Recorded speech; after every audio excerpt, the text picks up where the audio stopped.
Nivasalu vadane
பரமேஸ்வரனுடைய ஒரு அபார கருணையினால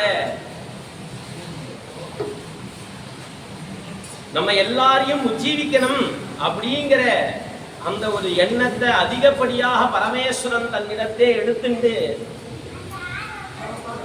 உஜ்ஜீவிக்கிறதுக்கான வழி என்ன அப்படிங்கிறத காட்டுறதுக்காக அவதாரம் பண்ணதான ஒரு விஷயம் நம்மளுடைய ஆச்சாரியாருடைய அவதாரம். ஸ்ரீமத் ஆத்யசங்கர பகவத் பாதாச்சாரியான்னு சொல்லக்கூடியதானே நம்மளுடைய ஆச்சாரியாருடைய அவதாரம் பரமேஸ்வரனுடைய ஒரு அவதாரம் அப்படிங்கிறத நம்ம தெரிஞ்சுக்க வேண்டிய ஒரு விஷயம்.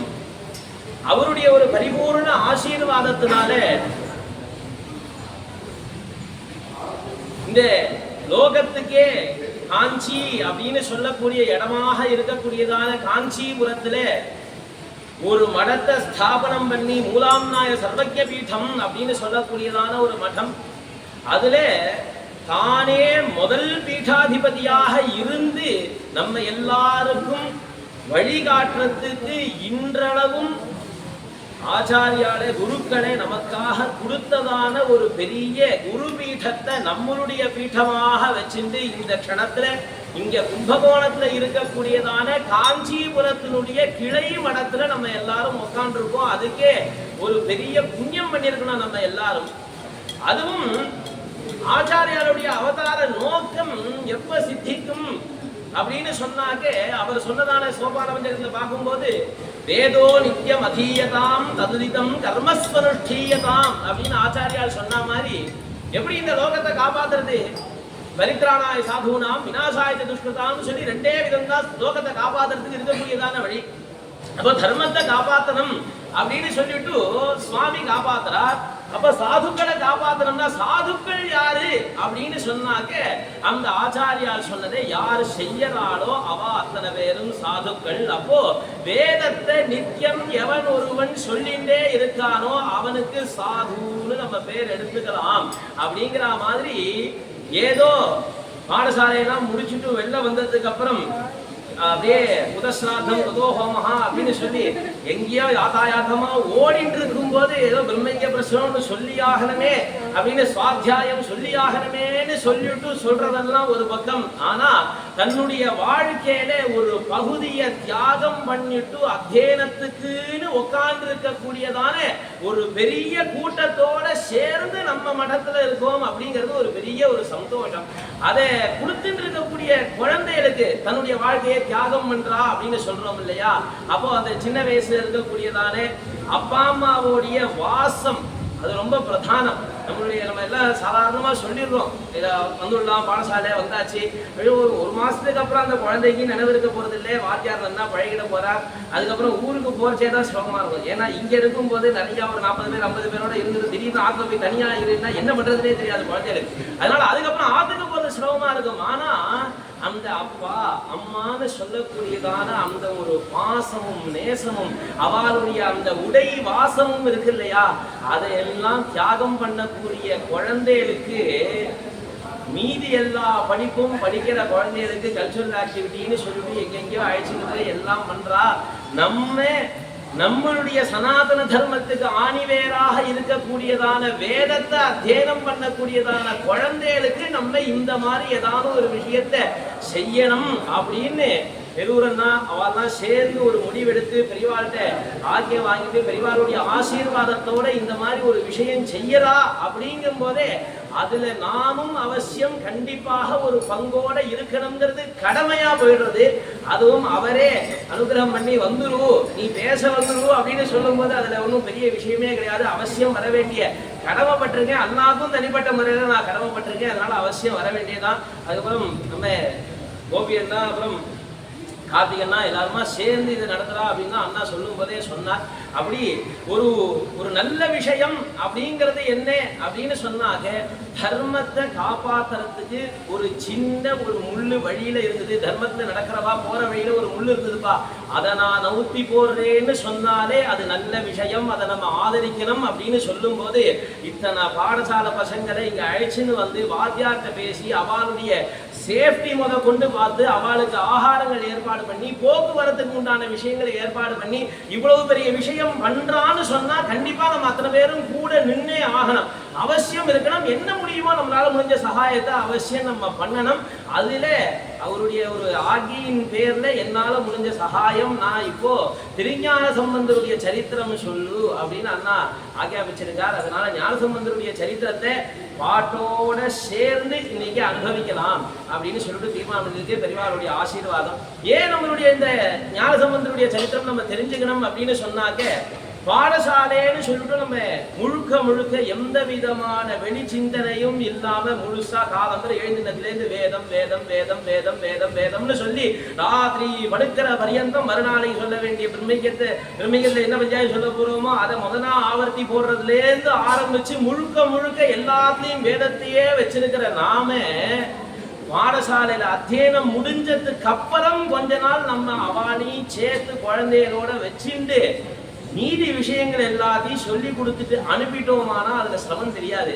ஆனா அதுக்கான சந்தர்ப்பம் குழந்தைகளுக்கும் இருக்கிறது சிரமமா இருக்கு, நமக்கு இருக்கிறது சிரமமா இருக்கு. அப்படிங்கிறதுனால முடிச்ச கையோட வெளில வந்துடுறோம். அதனால பெரியவாருடைய ஆசை என்னன்னா, பாடசாலையில இருக்கும் போதே அந்த குழந்தைகளுக்கு அவசியம் தமிழ் தெரியணும், தமிழ்ல எத்தனை பக்தாள் இருக்காளோ அவள்லாம் தெரியணும். அதுவும் ஸ்பெசிபிக்கா சைவம் தெரியணும், சைவமும் ஸ்மார்த்தமும் வேற இல்லைங்கிறது தெரியணும். முதல் விஷயம், அது ரொம்ப பெரிய ஒரு பிரதானமான விஷயம். ஆச்சாரியால் இல்லைன்னா சைவம் இல்லை. இன்னைக்கு அவர் ஸ்தாபிச்ச சண்மதத்துல ஒன்னாக இருக்கக்கூடிய சைவத்தை தான் நம்ம எல்லாத்தையும் முடிச்சுன்னு உட்கார்ந்துட்டு இருக்கோம். அவர் ஞான சம்பந்தர் சைவத்தை ஸ்தாபிச்சுட்டு போயிட்டார். அதுக்கப்புறம் 72 துர்மதங்கள் பெரிய ஆச்சாரியால் அவதாரம் பண்ணும்போது இருந்ததுன்னு சொன்னா அத்தனையும் அழிச்சு இந்தாப்பான்னு ஞான சம்பந்தரையும் நம்ம கையில புடிச்சு கொடுத்ததான பெருமை ஆச்சாரியால சேர்ந்தது இல்லையா? அப்ப எப்படி ஸ்மார்த்தம் வேறே சைவம் வேறையா இருக்கும்? அப்போ அது தெரியணும், நமக்கு உணர்வு பூர்வமாக வரணும்னு சொன்னா குழந்தையிலேருந்தே நம்ம அதை தெரிஞ்சுக்கணும்.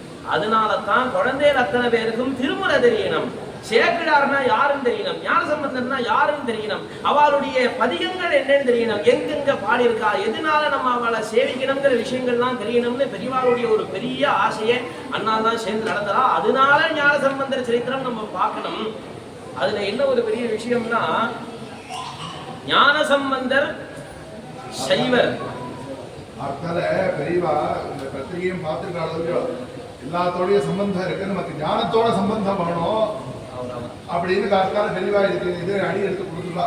அதனால ஞானத்தோட சம்பந்தம்ங்கிற விஷயம் அந்த பேர்ல அடங்கி இருக்குங்கிறது பெரியவா அவசியம் பெரியவாளோட ஆசீர்வாதம். அப்படி அந்த சம்பந்தம் நமக்கு இருக்கணும். ஏன்னா ஆச்சாரியால் அப்படிங்கிறது வெறும் வார்த்தை கிடையாது, அது ஒரு உணர்வு. அதுல ஒரு நமக்கு எல்லாருக்கும் எப்படி நமக்கு அம்மா அப்படின்னு சொல்லும் போது ஒரு உணர்வு வருமோ, அப்பா அப்படின்னு சொல்லும் போது ஒரு உணர்வு வருமோ, நமக்கு அத்தியனம் பண்ணி வச்சவா, நமக்கு வித்தை சொல்லி கொடுத்தவா அப்படின்னு சொல்லக்கூடிய அவளுடைய பேரை சொல்லும் போது நமக்கு எப்படி ஒரு உணர்வு வருமோ, அந்த மாதிரி ஆச்சாரியாள் அப்படின்னு சொல்லும் போது ஒரு உணர்வு அவசியம் வரணும். அது இந்த குழந்தையிலேருந்தே வரணும். அது வளர்ந்ததுக்கு அப்புறம் வருது அப்படிங்கறதெல்லாம் சாத்தியமே கிடையாது. ஆச்சாரியால் நமக்காக என்னென்ன பண்ணியிருக்கார் சொல்ல முடியாது, அவ்வளவு பண்ணியிருக்கார். அப்போ நமக்கு தெரியணும், ஆச்சாரியால் இந்த விஷயத்தை பேசியிருக்காரு. அது ரொம்ப பிரதானமான ஒரு விஷயம்.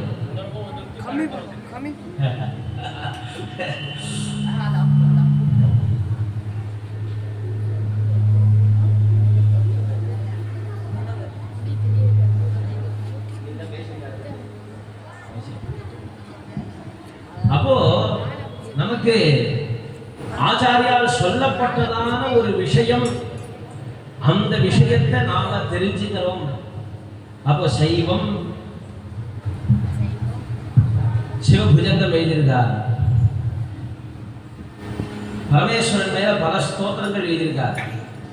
அதுல ஒரு பெரிய ஒரு விஷயம் என்னன்னா, ஆச்சாரியாளுக்கு சண்பத ஸ்தாபனம் பண்ணாரோ இல்லையோ, அவர் ஸ்தாபனம் பண்ணவர் எந்த தெய்வத்தை உபாசனம் பண்றவனா இருந்தாலும் அவன் இந்த நம்ம எழுதின ஸ்தோத்திரத்தை படிக்கும் போது அப்பாடா இதுக்கு மேல ஒரு வார்த்தை சொல்ல முடியாதுங்கிற மாதிரி அவர் சொல்லிவிட்டாருன்னு நம்பிக்கை இருக்கணும்னு. அச்சந்திரார்த்த ஜோடை ரலம் தெய்வத்தைர் நகான்னார். ஓ போரும்பா, ஏப்பா உடம்புல பாம்பு இல்லாதவன், இடது பக்கம் பெண் இல்லாதவன், அவன் அந்த சந்திரனை தலையில சூடிக்காதவனை தவிர எங்களுக்கு போதும். தெய்வம்லாம் நிறைய இருந்துட்டு போட்டோம். சஹஸ்ரம் வர்த்தந்தே ஜெகதி விபுதாக அக்ஷுத்ர பலதாக அனமன்யே ஸ்வப்னேவா. இப்ப சொப்பனத்தை கூட நினைக்க மாட்டேன்டார் ஆச்சாரியா. அப்ப சைவம்ங்கிறது ஆச்சாரியாளுக்கு எப்படி இருந்திருக்கு அப்படிங்கிறத நம்ம பார்க்கலாம். அப்ப அவர் மனசுல இவ்வளவு திருடமாக ஆழமாக பதிஞ்ச அந்த விஷயத்தை வேதோ நித்தியம் அதீயதாம் அப்படிங்கிறதோட சேர்த்து பார்க்கும்போது தான் அது வந்து ஒரு முழுமை அடைகிறது. அப்போ அந்த வேதம் அத்தியனம் பண்ணக்கூடியதான அந்த யாரெல்லாம் இருக்காரோ அத்தனை குழந்தைகளும் இந்த சைவத்துக்குள்ள வரணும் அப்படிங்கிறது பிரதானமாக இருக்கிறது. அதுலேயும் நம்ம இப்போ கும்பகோணம் மடத்துல இருக்கோம். இங்கே கும்பகோணத்தில் இருக்கக்கூடியதான பிரதானமான பெரிய ஆச்சாரியால் 62வது பீட்டாதிபதி நம்மளுடைய காமாட்சியினுடைய சரித்திரத்தை சிவகீதி மாலா அப்படின்னு சொல்லிட்டு கிரந்தமாக எழுதியிருக்காரு. நம்ம சிவனை பத்தி பார்க்க போறோம், ஞான சம்பந்தரை பத்தி பார்க்க போறோம், அதுவும் பாடிட்டு பார்க்க போறோம், இந்த சதிதியில பார்க்க போறோம். அதனால கண்டிப்பா அவருடைய அஷ்டபதியை அவசியம் பாடிட்டு தான் மேல போகணும். அப்படிங்கிறதுனால ஆச்சாரியால் எழுதினதான 2வது அஷ்டபதியை இங்க அனுசந்தானம் பண்ணிட்டு அதுக்கப்புறமாக மேல சரித்திரத்துக்குள்ள இறங்கலாங்க. பாபம் வாரயதே பரம் கடயதே காலம் பராகுர்வதே மோகம் தூரயதே மதம் சமயதே மதா சுராணி ஹிம்சதே மரம் மாரயதே மகாமுனிகணானானந்தினः குர்வதே பார்வத்யா சஹிதாய சர்வநிதயே சர்வாய துப்யம் நமः.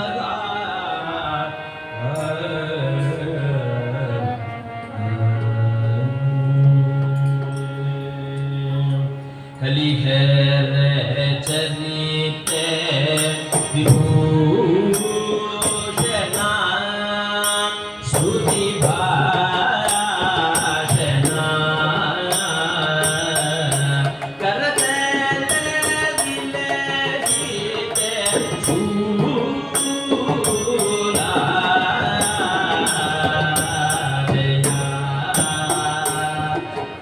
भवे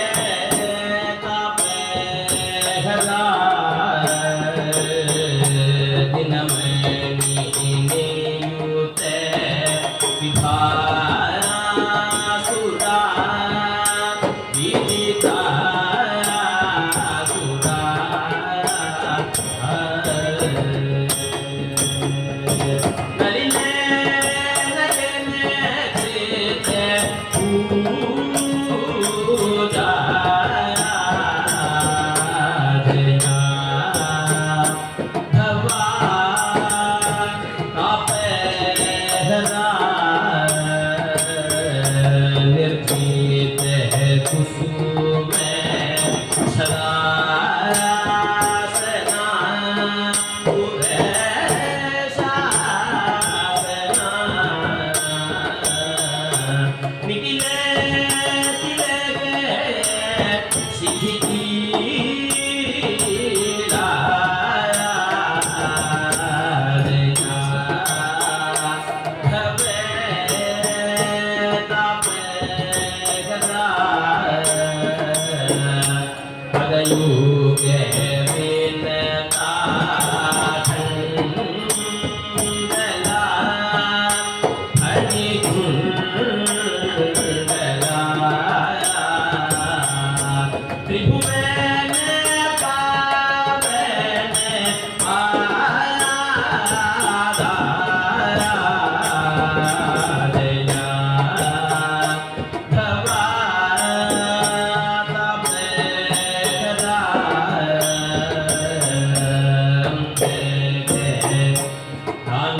उदित मदन खेद स्वेदमं सान्तरं माम् अवतु परशुपाणे व्यक्तगाढानुरागम्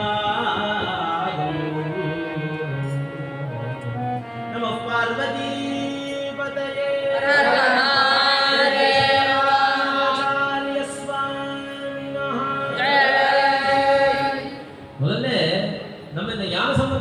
சரித்திரங்கள் தெரிஞ்சுக்கிறதுக்கு ஒரு பெரிய ஒரு காரணம் உண்டு. என்ன அப்படின்னா, நமக்கும் தமிழுக்கும் எவ்வளவு சம்பந்தம்ங்கிறது இது மூலமா இன்னும் கொஞ்சம் நல்லா புரிய வரும்.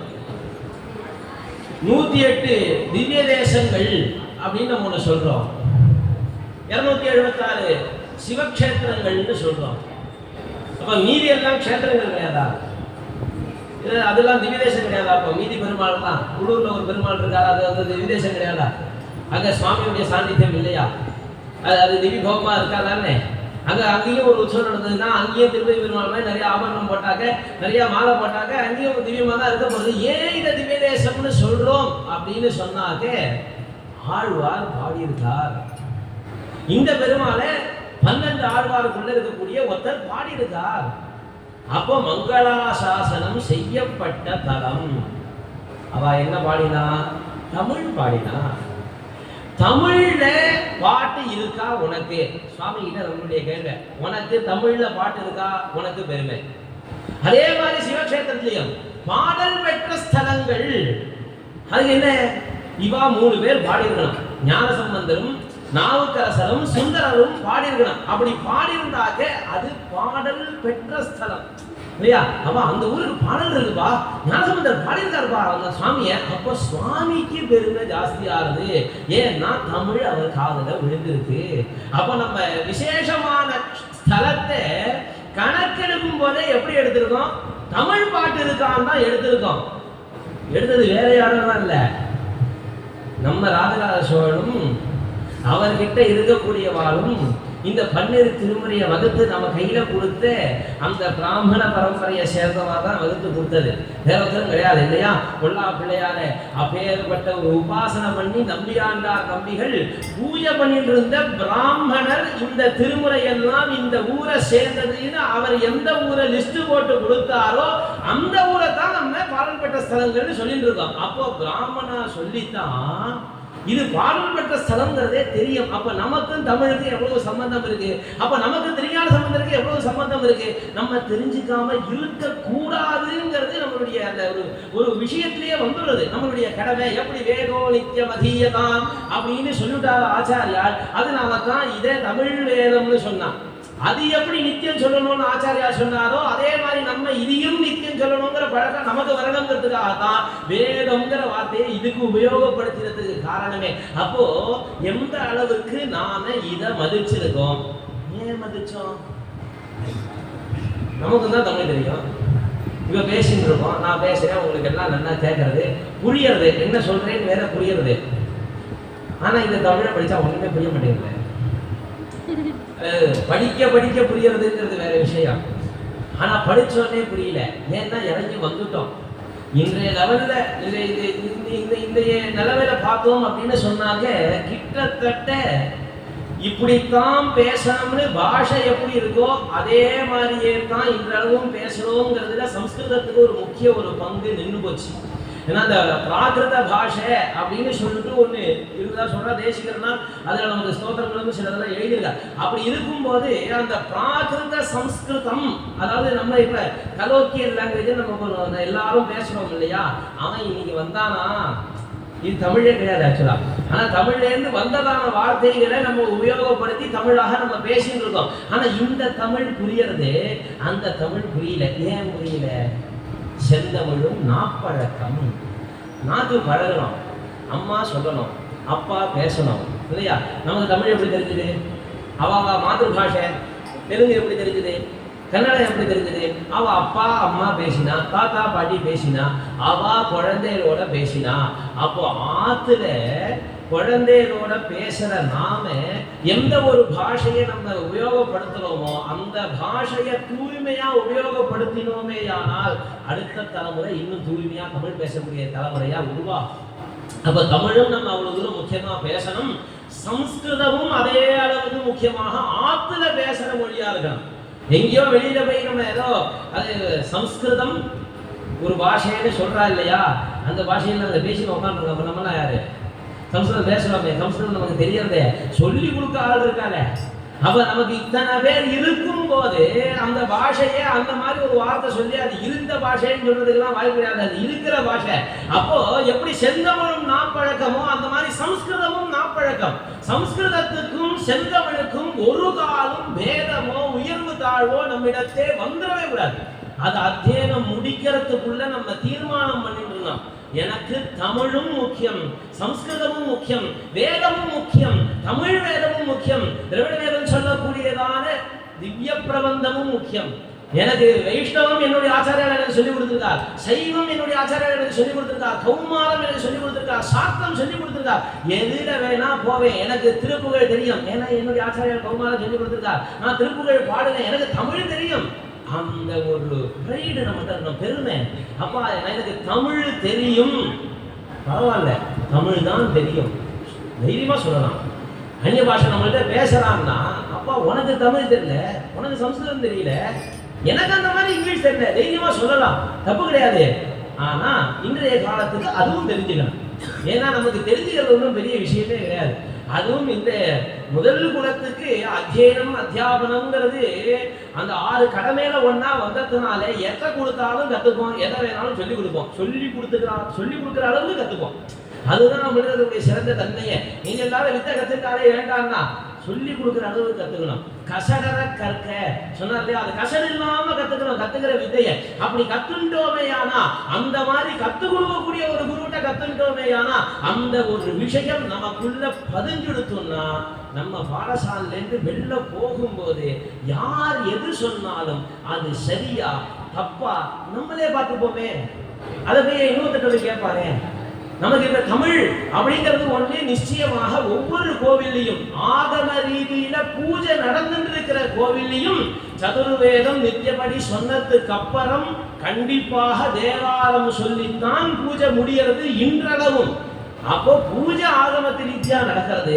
சுவாமி கிட்ட பிரார்த்தனைன்னு வரும்போது அந்த சுவாமிய பூஜைங்கிறது நம்மளை சந்தோஷப்படுத்துறதுக்கு பண்றது. ஆனா சுவாமிய சந்தோஷப்படுத்துறதுக்கு பண்றதுங்கிறது இதுதான். அந்த சுவாமிக்கு நேரம் போய் நம்ம அத்தியனம் பண்ண வேதத்தை கொஞ்சம் போற ஐயா பூஜை பண்றா அப்படின்னு சொன்னா, சந்திரமோகீஸ்வரர் பூஜை ஆகுது அப்படின்னு சொன்னா, பூஜை முடிஞ்சதுக்கு அப்புறம் அவா எல்லாரும் சொல்லும் போது அங்க நின்று அந்த வேதத்தெல்லாம் சொல்லிவிட்டு தேவாரமும் பாடிட்டு அதுக்கப்புறம் பின்னாடி எல்லாரோட சேர்ந்து ஸ்ரீமடத்து பக்தாரோட சேர்ந்து சமர விஜய கோட்டி சாதகானந்த காட்டி மிருதுகுண பரிபேட்டி முக்கிய காதம்ப வாட்டி சொல்லி பார்க்கணும். அப்பதான் அதனுடைய வைப்ரேஷன் எப்படி இருக்குன்னு தெரியும். அந்த உச்சங்கால், அந்த உள்ளங்கால்ல இருந்து உச்சந்தலை வரைக்கும் சுற்றுன்னு ஏறும். அந்த ஒரு பக்தி அந்த ஞானசம்பந்தனுடைய பதிகத்தை பாடும்போது நமக்கு வரணும். அப்பா இது பக்தி பாவம், அது ஒரு உணர்வு, கண்ணுக்கு தெரியாது. சுவாமி மாதிரிதான் அம்மா காட்டக்கூடிய அன்பு நமக்கு கண்ணுக்கு தெரியுமா? அம்மாவோட அன்பு எப்படி இருக்கு எனக்கு வரைஞ்சு காட்டு. எவ்வளவு பிடிக்கும்? அந்த குழந்தைகிட்ட ஒரு கேள்வி கேட்பான், உனக்கு அம்மாவை எவ்வளவு பிடிக்கும்? அது என்ன சொல்லுவாங்க, எவ்வளவு தூரம் கையை நீட்ட முடியுமோ அவ்வளவு தூரம் நீட்டி காட்டிடும். அதுக்கு மேல அதுக்கு உருவம் கொடுக்க முடியாது. அவ்வளவுதான் பிடிக்குமா? அவ்வளவுதானா? இந்த கையை ரெண்டு நீட்டினா போதுமா? அந்த அம்மா காட்டின பாசத்துக்கு போதுமா? அது அப்பா காட்டின பாசத்துக்கு போதுமா? அத்தனை நாள் நம்ம பாடசாலை இருக்கும்போது நித்தியப்படி நம்ம ஒவ்வொரு நிமிஷமும் அந்த குழந்தை பாடசாலை தானா இருக்கான், பாடசாலையே இருக்கானா அப்படின்னு ஒவ்வொரு நிமிஷமும் கவலைப்பட்டு அம்மாவுடைய பாசத்தையும் அப்பாவுடைய பாசத்தையும் சேர்ந்து காட்டணுங்கிற பொறுப்போட காட்டக்கூடிய அந்த பாடசாலை வாத்தியார் ஒவ்வொருத்தருக்கும் நம்ம மறுபடியும் காட்டக்கூடிய பிரியம் இவ்வளவுதானா? அதை காட்டிட முடியுமா நம்மளால? அல்லது அவர் அந்த பாடசாலை வாத்தியார் நமக்கு காட்டின அன்பு பாடசாலை இருக்கும்போது புரியுமோ புரியாதோ தெரியாது, பாடசாலை வெளிவந்ததுக்கு அப்புறம் கண்டிப்பா புரியும், நிச்சயமா புரியும். நம்ம ஒரு ஆளா வளர்ந்து நிற்கிறோம், வெளில போனாக்க நம்மளை காட்டிலும் இருக்கக்கூடியதான அதிமேதாவி எல்லாம் நம்மளை பார்த்து ஒரு வார்த்தை சிரிக்கிறான்னு சொன்னா அது ஒரு மரியாதை. அப்ப அவன் என்னை பார்த்து சிரிக்கும்படியாக என்னுடைய குருநாதன் என்னை மாத்திருக்காங்கிறது பாடசாலையில வெளில வந்ததுக்கு அப்புறம் தெரியும். அவன் என்னை மதிச்சு பேசுறாங்கிற அளவுக்கு என்னுடைய குருநாதன் மாத்திருக்காங்கிறது அப்ப புரியும். அப்போ கையை நீட்டினா போருமா அந்த அளவு? அப்போ அதுக்கு அளவு இல்லை, அதுக்கு உருவம் இல்லை. எப்படி ஒரு பிரம்ம தத்துவத்துக்கு நம்ம ஒரு விஷயத்தை சொல்ல முடியாதோ, யதோ வாச்சோ நிவர்த்தந்தே சொல்ல முடியாதோ, அப்ராப்ய மனசா சஹ அது நினைக்கவும் முடியாதோ, அந்த மாதிரிதான் பக்திங்கிறது ஒண்ணு. எப்போ ஒரு இடத்தை நம்மளால தீர்மானம் பண்ண முடியல, இந்த இடத்தை தான் நாம அடைய போறோம் அப்படின்னு சொல்லல, ஏன்னா அந்த இடத்துல தான் நாம இருக்கோம் இல்லையா? நம்ம எங்கேயும் போறது கிடையாது, நம்ம தான் நமக்குள்ளதான் சுவாமி இருக்கா. அப்போ நமக்கு டெஸ்டினேஷன் ஒண்ணு கிடையாது, அங்கதான்ப்பா போறோங்கிறது கிடையாது. அப்புறம் எப்படி வழி மட்டும் இருக்கும் இல்லையா? ஒரு இடத்துக்கு நம்ம போறோம்னு தீர்மானம் பண்ணா அதுக்கான வழின்னு ஒண்ணு இருக்கும். நம்ம இருக்கிறதே அந்த இடத்துல தான், எங்க போகணும்னு நினைக்கிறோமோ அந்த இடத்துல தான் இருக்கும். அப்போ அதுக்கு வழிங்கிறது எங்கன்னா அதோக்ஷதன்னு சொல்ற மாதிரி சுவாமியை உள்ளுக்குள்ள பாக்குறதுக்கு, நம்மளுடைய மனசை உள்ளுக்குள்ள திருப்பறதுக்கு தான் கர்ம மார்க்கம், ஞான மார்க்கம், பக்தி யோகம் இத்தியாதிகள்லாம் விஷயம் இருக்கே தவிர எங்கேயோ கிளம்பி போறதுக்கு இல்லை. அப்போ அதுக்கான வழியும் கண்ணுக்கு புலப்படாம தான் இருக்கும். இடம் தீர்மானம் ஆகாதனால, அந்த இடம் நமக்கு கண்ணு தெரியாதுங்கிறதுனால, அந்த இடத்தை நம்மளால வாய்விட்டு சொல்ல முடியாதுங்கிறதுனால அதுக்கான வழியும் அதுக்கான சாதனமும் கண்ணுக்கு தெரியாது. அதுவும் ஒரு உணர்வு. சுவாமிங்கிறது எப்படி நமக்கு தன்னம்பிக்கைன்னு சொல்றோம். அது என்ன தன்னம்பிக்கை? என்னால எல்லாம் சாதிக்க முடியுங்கிற நம்பிக்கையா? அதுக்கு பேர் அகங்காரம் இல்லை இல்லையா? அதையே நம்ம தன்னம்பிக்கைன்னு சொல்றோம். அப்ப தன்னம்பிக்கைனா என்னன்னா, எனக்குள்ள சுவாமி இருக்கான்னு நாம நம்புறோம் இல்லையா? அப்ப தனக்குள்ள இருக்கக்கூடியதான என்னவன நான் இருக்கான்னு நம்புறோம் இல்லையா? அதுக்கு பேர் தான் தன்னம்பிக்கை. அக்கதப்பட்டத செய்வ வாசதஸ்ச மகாபலவுன்னு நான் ஒரு இடத்துக்கு போறேன்னு சொன்னா எனக்கு முன்னாடி இருப்பான் பின்னாடி இருப்பான் ராமன். அது எப்படி இருப்பான்? அந்த தனுஷ் அப்படி மேலே இருந்து கீழே வரைக்கும் நானை போட்டு இழுத்துட்டு யாவண்டா வர என்னுடைய பக்தனை அடிக்கிறதுக்குன்னு சொல்லிட்டு முன்னாடி நிற்கிறான்னு நம்புறோம் இல்லையா? அதுக்கு பேர் தன்னம்பிக்கைன்னு பேர். அந்த தன்னம்பிக்கையை இழந்துடக்கூடாதுங்கிறது தான் பிரதானமான விஷயம். அப்போ சுவாமி இருக்காரா இல்லையாங்கிற சந்தேகம் நமக்கு வந்ததேயானா நாம இருக்கோமா இல்லையாங்கிற சந்தேகம் நமக்குள்ள இருக்குன்னு அர்த்தம். நாம இருக்கிறது சத்தியம்ங்கிறத நாம நம்பினோமே ஆனால் சுவாமி இருக்கிறதும் பரிபூர்ணமான சத்தியம். அப்போ ரொம்ப எளிமையான வழியில சுவாமியை அடையணும். உபனிஷத்தெல்லாம் படிச்சா புரியவே மாட்டேங்கிறது, அதுக்கப்புறம் நமக்கு அதை தெரிஞ்சுக்கிறது, அதுக்கப்புறம் போறது. சரி, அதுக்குதான் ஒரு கால் புரிஞ்சுதான்னா அதுக்கும் புரியல. அது என்ன சொல்லிட்டு அப்பா சொல்ல முடியாதுப்பா, நினைக்க முடியாதுப்பா, அதெல்லாம் ஒவ்வொரு படியா கொண்டு வந்து ஆனந்தமயமாத்மா ஒரு இடத்துல கொண்டு வந்து நிறுத்திட்டு, சரி அங்கேயா நிறுத்திட்டு விட்டுருமான்னு பார்த்தா ஆனந்தமயமாத்மா உபசங்கிரமியான்னு. ஏன் அதுக்கு தாண்டி நான் எங்கேயா போவேன்? எங்க போறது? எங்கேயும் போக முடியாது, நீ இருக்கிற இடத்துல தான் இருந்தாகணும். அப்போ வேதத்து மூலமாக நம்மளால தெரிஞ்சுக்கிற வழியைத்தான் தெரிஞ்சுக்க முடியாது, அவனை தெரிஞ்சுக்க முடியல. அப்போ அவ்வளவு சிரமப்படமா பகவான் அடையிறதுக்கு, பரமேஸ்வரன் அடையிறதுக்கு அவ்வளவு சிரமப்படணுமா? என்னப்பா வாத்தியார்ல இருந்து கத்து பண்ணி பார்க்க ஸ்ரீகிருஷ்ணன சேவையான அப்படி உட்காந்துட்டு நான் வேதம் கத்துண்டு அத்தனையும் நான் தெரிஞ்சுட்டு வேதாந்தம் தெரிஞ்சு அவசியம் தெரிஞ்சுக்க வேண்டியதான், அதில் சந்தேகமே இல்லையா? அதனால அத்தியனவியா நேச அதில் சந்தேகமே இல்லை, கண்டிப்பா அத்தியனம் பண்ண வேண்டியதான், கண்டிப்பா தெரிஞ்சுக்க வேண்டியதான், அதுல சந்தேகமே கிடையாது. ஆனா இதனுடைய எண்டு என்ன? சுவாமி நான் இதெல்லாம் படிச்சதுனால தான் எனக்கு கிடைச்சாங்கிற எண்ணம் வர்றதுக்கு இல்லை, சுவாமி நினைச்சதுனாலதான் நான் இதெல்லாம் படிச்சேங்கிறத புரிஞ்சுக்கிறது இல்லையா? அவர் நினைக்கலன்னா நமக்கு வேதம் வரப்போறது கிடையாது இல்லையா? தசபிர் ஜென்மபிர் வேதாக 10 ஜென்மால புண்ணியம் பண்ணினாக்கத்தான் வேதம் கிடைக்கும் இருக்கு. அப்ப அது இப்ப இருக்கிற அத்தனை பேரும் 10 ஜென்மால புண்ணியம் பண்ணிருக்கோம்னு தெரியுதா? நமக்கு எல்லாம் வேதம் கிடைச்சிருக்கு. அப்ப நம்ம எல்லாம் என்ன சொல்லிக்கணும்? 10 ஜென்மால நான் எல்லாம் புண்ணியம் பண்ணிருக்கேன். அப்ப எனக்கும் சுவாமிக்கும் கண்டிப்பா 10 ஜென்மாவாக சம்பந்தம் இருக்கு. அப்போ புண்ணியம் பண்ணிட்டு அனுபவிக்கிறோம். நமக்கு வேதம் வருது வாயில, ஸ்வரம் வந்துடுத்து. எத்தனை குழந்தைகள் ஸ்வரம் வராம பிடிபடாம தவிக்கிறா. எனக்கு ஸ்வரம் வந்துருதே, எனக்கு வேதம் சொல்ல வருதே, எனக்கு ருத்ரம் சொல்ல வருதே, எனக்கு அதை எப்பேற்பட்ட பெரிய விஷயம், எனக்கு புருஷனுத்தம் சொல்ல வருதே, சுவாமி ஆராதனம் பண்றதுக்கு எனக்கு ஒரு வார்த்தை எனக்கு வாயில வருதே, வேதம் சொல்ல முடியறதே. அப்போ எனக்கும் வேதத்துக்கு எப்ப சம்பந்தம் இருக்கோ சுவாமிக்கு எனக்கு சம்பந்தம் இருக்கு. அப்ப 10 வருஷமா எனக்கும் 10 ஜென்மமா எனக்கு அவர் பிறந்ததுல இருந்து தெரியும் அப்படிங்கிறோம். ரொம்ப ரொம்ப அதாவது சில பேர் சொல்லுவா, நானே குழந்தை, நான் சின்ன வயசு இருக்கேன்னு நான் சொல்லுவேன். இல்லையா, என்னுடைய பெரியவாங்க நிறைய பேர் இருக்கா. அது என்னுடைய சின்ன வயசே நான் சொல்லுவேன். என்ன விட குழந்தைன்னா அதுவும் பாடசாலை புதுசா சேர்ந்தவங்க சில நேரத்தை சொல்லுவான், நான் குழந்தையா இருக்கும் போதே நீ கதை சொல்லுவாங்க, நீயே குழந்தைதான்டா அது இருக்க போதே. அப்போ நம்ம அதுக்கே இவ்வளவு சொல்றோமே. அப்ப 10 வருஷமா நான் புண்ணியம் பண்ணி எனக்கும் சுவாமிக்கு ஒரு சம்பந்தத்தை ஏற்படுத்தி நான் இன்னைக்கு வேத அத்தியனம் பண்றேன்னு சொன்னா எனக்கும் சுவாமிக்கு எவ்வளவு நாள் பழக்கம். அத்தனை நாளா நான் சிவசிவா சொல்லியிருக்கேன், அத்தனை நாளா நான் நாராயணா சொல்லியிருக்கேன். அந்த ஒரு பக்தி, அந்த ஒரு எண்ணம் நமக்குள்ள வரணும்னு சொன்னா எல்லாத்தையும் தெரிஞ்சுட்டு முடியும் போதுதான் சுவாமியை அடையலாம்ங்கிறது கிடையாது. 3 வயசு குழந்தையா இருந்தாலும் சுவாமியை அடைய முடியுங்கிறத காட்டுறது தான் ஞான சமுத்திரத்தையே செய்யலாம். ஏன்னா அண்ணா சொன்ன மாதிரி, காவல் ஆச்சாரியா சொன்ன மாதிரி ஞானத்துக்கும் நமக்கும் சம்பந்தம் இருக்கு இல்லையா? நம்ம 10 வருஷம் 10 ஜென்மான்னு சும்மா சொல்லிட்டோம். நம்ம ஆச்சார சத ஜென்ம சொல்லிட்டார் இல்லையா? பாடசாலை வாத்தியார் அத்தனை பேரும் தன்னிடத்தே இருக்கக்கூடிய குழந்தைகளுக்கு ஆச்சாரத்தையும் அவசியம் சொல்லி தரணும்னு பெரியவா சொல்லிட்டு இருக்கா. அப்ப அப்படிதான் எத்தனையோ பாடசாலையில கொஞ்சம் கொஞ்சமா அந்த ஆச்சாரத்தை அபிவிருத்தி பண்ணிட்டே வந்துட்டு இருக்கோம். ஏன்னா நன்னடத்தைங்கிறது ரொம்ப முக்கியம். அது எங்கேருந்து வரும்? என்னுடைய பொருள் அல்லாத ஒரு பொருளை நான் பார்க்கும்போது எனக்கு சம்பந்தப்படுத்தி நான் நினைக்க மாட்டேன்னு வரும்போது வரும். அந்த எண்ணமே இருக்கக்கூடாது. பரத்ரவியானி லோஷ்டவது, அடுத்தவனுடைய திரவியத்தை பார்க்கும்போது அது ஒரு படம், எனக்கு வந்து சம்பந்தமே இல்லையே, அது ஒரு மதிப்பு தக்க பொருளே இல்லையேங்கிற எண்ணம் வரணும். நமக்கெல்லாம் வெளில போகும்போது யாரானு ஒருத்தர் பாப்பான்னு கூப்பிட்டா வாஸ்தவமா சந்தோஷம் பண்ணோம். அப்பா நாங்களே எங்களை அப்படி சொல்லிக்கிறதே நீங்க தான் சொல்றேங்க இல்லையா? மாதுவத் பரதாராம்ச பரத்ரவியானி லோஷ்டவது ஆத்மவத் சர்வபூதானி யஃப் பஷ்யதி ச பஷ்யதி. யார் வந்து தன்னை அம்மாவாக அடுத்த மனைவி அடுத்த ஸ்திரீகள் எல்லாரையும் பார்க்கறானோ, பரத்ரவியானி லோஷ்டவது அடுத்தவனுடைய சொத்தை எல்லாத்தையும் எவனொத்தன் ஒரு ஓட்டாஞ்சலியாக மதிக்காம இருக்கானோ, அதை ஓட்டாஞ்சலி சமமாக நினைக்கிறானோ, ஆத்மவத் சர்வபூதானி தன்னை போலயே எல்லா பூதங்களையும் நினைக்கிறானோ, எவனொத்தன் அப்படி பார்க்கறானோ, யஹா பஷ்யதி சஹா பஷ்யதி. யார் பார்க்கிறானோ அவன் பார்க்கிறான். அவன் பார்ப்பான்னு சொன்னா அது நம்மளுடைய பேரு. அப்பா எனக்கு அந்த குணம் இருக்கு, அப்பா என்னை எவ்வளவு நல்லவன்னு நீ சொல்ற, திட்டும் போது கூட வார்த்தை கிடைக்கல. அந்த மாதிரி ஒரு வாழ்க்கையை வாழ்க்கை கூட்டம் நாம. திட்டணும்னு நினைக்கும் போது அந்த வார்த்தை கிடைக்கல எதிராளிக்கு. அப்படியும் பார்ப்பான்னு திட்டுறா, சந்தோஷம். என்ன சிசுபாலன் கிருஷ்ணனை திட்டினா, எங்க திட்டினா ராசலீலை பண்ணியேன்னா, மாடு மேய்ச்சியேன்னா, அதைத்தாங்க நாங்களாம் ஊரூரா காலகாலமா பாடி உட்காந்துருக்கோம்.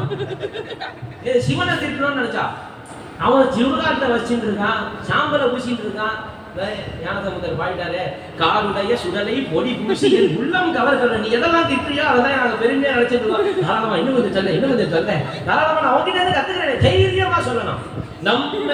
நம்மளுடைய குலத்துல வந்த குன்றத்தை நாம இட்டுக்கிறதுக்கோ சிக்க வச்சுக்கிறதுக்கோ ஒரு காலம் நம்மளுடைய தர்மத்துக்கு ஏற்ற வஸ்திரத்தை தாரணம் பண்ணிக்கிறதுக்கோ சங்கோச்சம் கருதி எல்லளவும் வந்துடவே கூடாது. ஏன்னா அது நம்மளுடைய அடையாளம். அடையாளத்தை இழுந்துட்டு யாராலையும் ஸ்திரமாக வாழ்ந்துட முடியாது. நம்மளுடைய அடையாளம் வெறுமே கோத்திரமும் சூத்திரமும் மட்டும் இல்லை, அதுவே பாதி பேருக்கு தெரியல, அது வேற விஷயம். ஆனா வெறும் கோத்திரமும் சூத்திரமும் நமக்கு அப்பா அம்மா வச்ச பேர் மட்டும் நம்ம கிடையாது. அப்பா அம்மா வச்ச பேர் நாமளே கிடையாது இல்லையா? சர்வம் பிரம்மமயம், சர்வமும் பிரம்மமயம் தான். அப்ப நமக்கான அடையாளம் பிரம்ம ஒண்ணுதான். அப்ப மீதிக்கு நம்ம ஒரு அடையாளம்னு எடுத்துக்கிறோம்னு சொன்னா, நான் மூலாம் நாய சர்வக்கிய பீட்டமான காஞ்சி காமகோட்டி பீட்டத்தினுடைய அந்த ஆச்சாரிய பரம்பரையுடைய சிஷ்யன், அது நம்மளுடைய அடையாளம். இல்லையா? ராமானுஜருடைய வழியில வந்ததான அந்த ஒரு குலத்துல நான் ஒரு சிஷ்யனா இருக்கேன், மத்வாச்சாரியருடைய வழியில வரக்கூடியதான அந்த ஒரு குலத்துல இருக்கக்கூடிய சிஷ்யனா நான் இருக்கேன் அப்படிங்கிறது ஒரு நம்மளுடைய அடையாளம். நான் இந்த கோத்திரத்துல இருக்கேன், நான் இந்த சூத்திரத்துல இருக்கேன். அவசியமாக அத்தனை பேரும் அதுவும் அத்தியனம் பண்ணக்கூடியவா அவாவா எந்தெந்த சூத்திரமோ வாத்தியார கேட்டு அந்தந்த சூத்திரங்களும் அவசியம் அத்தியனம் பண்ணிட்டு பாடசாலையிலிருந்து கிளம்பணும். அந்த சூத்திரங்கள் அவசியம் தெரிஞ்சுக்கணும், ஸ்ரௌதம் அவசியம் தெரிஞ்சுக்கணும், அட்லீஸ்ட் மார்த்தமாவது கண்டிப்பா தெரிஞ்சுக்கணும். கனாந்தம் வேதம் சொல்றவாளுக்கு தன்னுடைய சுகர்மா பண்ணிக்க தெரியாம சூத்திரம் தெரிஞ்சவாளும் கிடைக்காம தேடி தேடி போறதை பாக்குறோம். அப்படி இல்லாம அப்பா நான் அத்தியனம் பண்ணி வச்சுட்டேன், எனக்கான சூத்திரம் இல்லைன்னு உங்களுக்கு நான் அத்தியனம் சேரும் போதே தெரியும், அப்ப நீங்க தான் எனக்கு சொல்லி தரணும். வாத்தியார்ட்ட நம்மளே கேட்போம், ஒன்றும் தப்பு கிடையாது, கேட்கறது தப்பே கிடையாது வாத்தியார்ட்ட. அப்ப நம்ம கேட்கணும் அவசியம், அதை நாம தெரிஞ்சுக்கணும். நான் இந்த சூத்திரத்தை சேர்ந்தவன், இந்த கோத்திரத்தை சேர்ந்தவன். கோத்திரம் நம்மளால இந்த ஆச்சாரமா இருக்கிறத அத்தியனம் பண்றது 10 ஜென்மான்னு சொல்லி உட்காந்துருக்கோம். ஆனா கோத்திரத்தை எடுத்து பார்த்தோமா, இந்த காஷ்யப கோத்திரம், காஷ்யப கோத்திரம் நாங்கெல்லாம் வாமனர் எனக்கு கொடுத்ததா இல்லையா? கசிவருக்கு புள்ள இல்லையா? அவ சுவாமிக்கு எனக்கு சம்பந்தம் ஈஸியா வந்துட்டு வாசிஷ்ட மைத்ராவோட கௌண்டின்ய தெரியாது ராமர் கௌண்டின்ய கோத்திரம் விஸ்வாமித்திர சேர்த்து உட்காந்துருக்கா. அப்ப விஸ்வாமித்திர கோத்திரத்துக்காரா கௌசிக கோத்திரத்துக்காரா? ராமர் என்னுடைய மூதாதையர்பா சொல்லிக்கலாமே இல்லையா? அப்போ அவதாரத்தையே நமக்கு சம்பந்தம் படுத்தக்கூடிய விஷயத்தை நம்மளுடைய அடையாளமா வச்சுட்டு அதெல்லாம் சொல்லிக்கிறதுக்கு கொஞ்சம் யோஜனை பண்ணோமே, ஆனா தப்பு இல்லையா? நம்மளாம் சொல்லணும், தைரியமா சொல்லணும். நாங்கள்லாம் ராமநாள் என்ன தப்பு, ஒன்றும் தப்பு கிடையாது. நம்ம அடுத்த வார மட்டம்னு சொன்னாதான் தப்பு, நான் யாருன்னு சொல்றது தப்பே கிடையாது இல்லையா? அடுத்த வார மட்டம்னு சொல்றது எந்த காலத்தையும் தப்பு, நினைக்க கூட கூடாது. அந்த மாதிரி நினைப்பே வரக்கூடாது. நம்ம எல்லாம் வசந்தவா அடுத்த வாரம் தாண்டவா அந்த எண்ணமே வரக்கூடாது. ஆனா நான் யாருன்னு சொல்றது தப்பு கிடையாது. நம்மளை யாராலும் பிராமணன் சொன்னா நம்ம கூறிக்கணுங்கிற அவசியம் கிடையாது. ஆமா நான் பிராமணன், என்ன தப்பு? அந்த பிராமணாதான் இத்தனையும் கிடைச்சது, தமிழ் அதனால கிடைச்சது. இந்த சுவாமி எல்லாம் இன்னைக்கு அதனால உட்காந்துருக்காரு. கும்பகோணம் சுத்தி வர பார்த்தோமே, ஏன்னா வரிசையா கோவிலா இருக்கு. கோவில்லாம் காப்பாத்துறது யார் காரணம்? ராஜா கதையும் போயிட்டார், விஜயேந்திர தீர்த்தர் காப்பாத்தினார் இருந்து. இன்னைக்கு நமக்கு பங்காரு காமாட்சி தஞ்சாவூர்ல உட்காந்துருக்கா. நம்ம பெரியவா காரணம் உட்காந்துருக்காங்க பின்னாடி அதிஷ்டானத்துல உட்காந்துருக்கா. பங்காரு காமாட்சின்னு ஒன்று சொல்றோம். 5 காமாட்சியில ஒரு காமாட்சி இன்னைக்கு இருக்கான்னு சொன்னா நம்ம ஆச்சாரியால் காரணம் இல்லையா? அப்போ என்னுடைய நான் சந்தோஷப்படும் போது அப்பா எவ்வளவு பெரிய கோவில் நட்டனுக்கு நாயகமா மேல வீதியில காமாட்சி உட்காந்துருக்கா. யாரு? ராஜா கேட்டா வச்சுட்டு போனார், அதெல்லாம் வாசனம் தான். யார் வச்சா? யார் கொடுத்தா ராஜாக்கு? அப்போ அத்தனை பெருமைக்கும் உரியவா நாம, அந்த பெருமையில அத்தனை பேருக்கும் பங்கு இருக்கு. அதனால நாமளும் பங்கெடுக்கலாம், தப்பு கிடையாது, உரிமை இருக்கு. நம்ம என்னமோ தப்பு பண்ணிட்டா மாதிரியும் அப்படியே போய் ஒதுக்கணும், ஒன்றும் கிடையாது. கவலையே பட வேண்டாம்.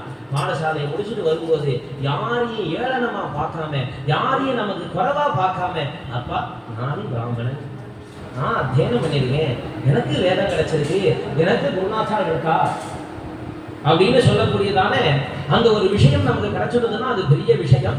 அதுக்கு நம்ம கொஞ்சம் கொஞ்சமாக முயற்சி பண்ணோமே, ஆனா இந்த குழந்தையிலேருந்தே இதை நம்ம அடைய முடியும் அப்படிங்கிறது ஞானசம்பந்தருடைய சரித்திரம். அந்த சரித்திரத்துல பிரதானமா பார்க்கும்போது அவர் என்ன ஆரம்பிக்கிறார், ஏன் இந்த ஞானசம்பந்தர் சொன்னோம்னா, வேத நெறி தழைத்தோங்க மிகு செய்வத்துறை விளங்க, வேத நெறி தழைத்தோங்க மிகு செய்வத்துறை விளங்க, பூத பரம்பரை பொலியே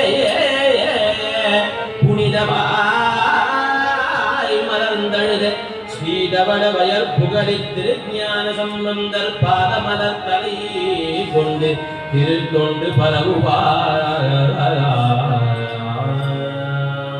ஞானசம்பந்த சரித்திரம் சேர்க்கிறார், ஆரம்பிக்கும் போதே வேத நெறி தழைத்தோங்க.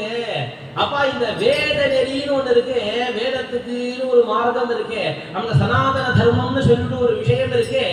அந்த நெறியானது தழைத்து இந்த லோகத்துல ஸ்தாபிச்சு நித்தம் இருக்கிறதுக்காக வேண்டியும் மிகு சைவத்துறை விளங்க, அதுலயும் சைவம்னு ஒரு துறை இருக்கு, ஒரு கிளை. அந்த கிளை நன்னா விளங்குறதுக்காகவும் தப்பா புரிஞ்சுக்க கூடாது. ஆச்சாரியால் பண்ணது சண்மத ஸ்தாபனம், ஆனா அத்வைத ஸ்தாபனம். அப்ப ஆறுமே ஆறுத்துக்குள்ள ஒண்ணுக்கு வேற வேற கிடையாது. ஆறு ஒண்ணுங்கிறது தான் அத்வைதம். அப்ப ஆறுன்னு சொல்லிட்டாரு, அப்ப ஒண்ணுதாங்கிறது கிடையாதுன்னு நினைக்க கூடாது. அப்போ வேத நெறி தழைத்தோங்க, அந்த வேத நெறிக்குள்ளதான் இந்த சைவம் இருக்குங்கிறதுனால தான் வேத நெறியை சொல்லிட்டு சைவத்துக்கு வரார். இல்லைன்னா சைவத்தை சொல்லிட்டு வேதத்துக்கு வந்துருக்கலாம். அப்ப வேதத்துக்குள்ளதான் இது இருக்குன்னு சொல்றதுக்காக அப்ப 1000 100 இருக்கு. அதுக்கும் பெருமை உண்டு. ரொம்ப கீழே வர வேண்டாம். 999 ஒத்துக்கலாமா? 1999 இருக்கு இல்லையா? அப்ப அதுவாக நம்ம எழுதலாம். அப்ப வேத நெறி தழைத்துவங்க நீங்க சைவத்துறை விளங்கு.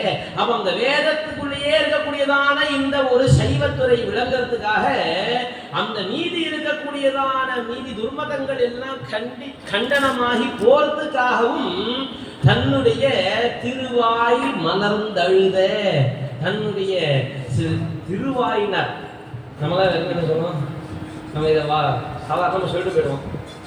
உன் வாய சொல்லிடுறோம்.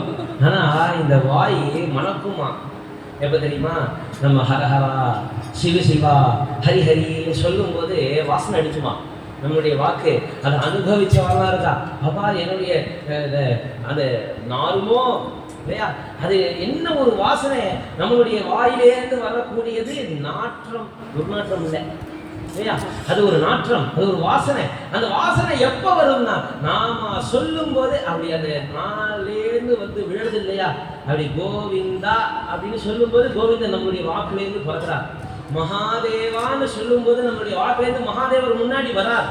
நாம ரூபத்தை வச்சுட்டு சுவாமி நம்ம கண்ணு முன்னாடி ஒவ்வொரு தடவையும் நம்ம நாமா சொல்லும் போது அவதாரம் பண்றார் சுவாமி. நமக்காக வேண்டி முன்னாடி வந்து குதிக்கிறார். அப்போ திருவாய் மலர்ந்து அழுதே சுவாமி அழுதார். எப்படி பாகவத சொல்லும் போது ருதுகு சுஸ்வரம் ராஜன். அப்ப அழுதா, ஆனா சுஸ்வரமா அழுதாலாம். அழுது எப்படி ஏன்னா ஜெயதி ஜெயதியும் ஜென்மனாவது ஆசயத்தை இந்திரா சஸ்வதத்தான் அழுதா. வேற எதையோ சொல்லிட்டு அழுதா, குயோமியோ நான் கத்தினா இல்லையே. அவ சொல்லும் போது என்ன சொன்னா, அப்பா நீ உன்னுடைய வஜபூமி ஜெயிக்கிறதுப்பா. அவன் உன்னுடைய அந்த சரண பங்கஜம் சந்த மஞ்சனே, அந்த உன்னுடைய அந்த சரண பங்கஜத்தை எனக்கு தந்துட மாட்டியாப்பா. ஏப்பா பிரணத காமதம் பத்மஜாச்சிதம் கேட்கிற எல்லாத்தையும் அப்படிதான் அழுதா. அதே மாதிரிதான் இங்க திருஞான சம்பந்தம் சொல்லா திருவாய் மலர்ந்து அழுதே. அவர் திருவாயை திறந்து அழுதாராம். அவர் அழுகும் போதே மொத்தமும் முடிஞ்சு வச்சிருக்கிறார். அவர் என்னென்ன சாதிக்கணும்னு நினைச்சாரோ அத்தனையும் நடந்துட்டான். என்னடா ஏண்டா அந்த ஒரு ஆள் 3 வயசு குழந்தை ஒரு தடவை அழுதத்தினால நம்மலாம் அழாம இருக்கோம். எது வழின்னு தெரியாம நட்ட நடுப்புற நின்றுட்டு அப்படி சுத்தாம நம்மலாம் அழாம இருக்கோமா. அப்பா இதுதான்ப்பா செய்வோம், இதுதான்ப்பா சுவாமி அழியக்கூடிய மார்க்கம் வாப்பா அப்படின்னு அந்த 3 வயசு குழந்தை அழுததுனால நாம் அழாம இருக்கோம் இல்லையா. அதனால அழுததே பெரிய பெருமை அவருக்கு. அவர் செஞ்ச தொண்டு என்ன? மீதி நாயன்மாரெல்லாம் பார்க்கலாம். ஒருத்தர் கழுத்தறுத்து ரத்தத்தால விளக்கேற்றினார், இன்னும் ஒருத்தர் ஜலத்தை ஊற்றி விளக்கேற்றினார் இல்லையா, இன்னும் ஒருத்தர் தன்னுடைய பிள்ளையே வெட்டி கரகமிச்சு போட்டார் இல்லையா. அத்தனை நாயன்மார் சேர்த்து அவசியம் தெரிஞ்சுக்கலாம். ஒருத்தர் அவ்வளவு பண்ணியிருக்கா. இன்னும் ஒருத்தர் மறுபடியும் மேல விட்டார். இதுவான சுவாமி வந்து கேட்டார். அவர் என்ன பண்ணிட்டார், சுவாமிக்கு வச்சிருந்த தானியத்தை எடுத்து சாப்பிட்ட அம்மாவுடைய பாலை இந்த கை குழந்தை குடிச்சிட்டு தன் குழந்தைய விட்டுட்டார். எவ்வளவு தூரம்.